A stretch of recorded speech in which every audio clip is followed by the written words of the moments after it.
And the Prime Minister Andrew Holness has advised the country to brace for stricter measures to contain the spread of the coronavirus. Addressing journalists on Friday, Mr. Holness said the government has decided to review the existing protocols and impose new measures without a full lockdown of the economy.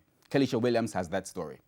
There are over 22,000 cases of COVID-19 in the island, and over 6,000 of those confirmed cases were recorded in February alone.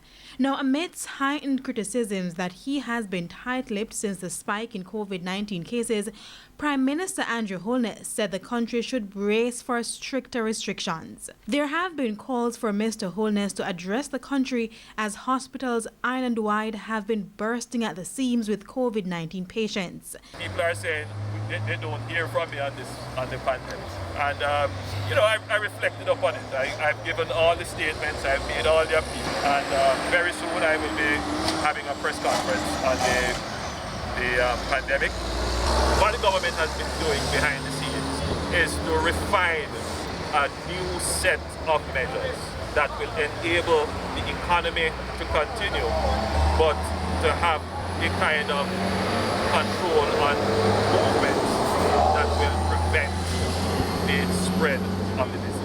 While not giving an exact date for the press conference, Mr. Holness stressed that challenges within the health sector have made it harder for the government to fight the pandemic.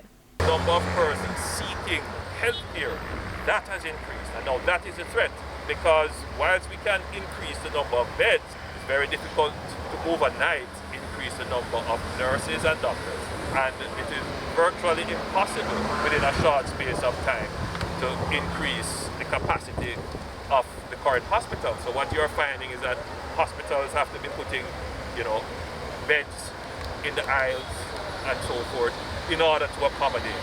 That is not a situation that we want. Mr. Holness was addressing journalists at a function in Kingston on Friday. Kelisha Williams, TVJ News.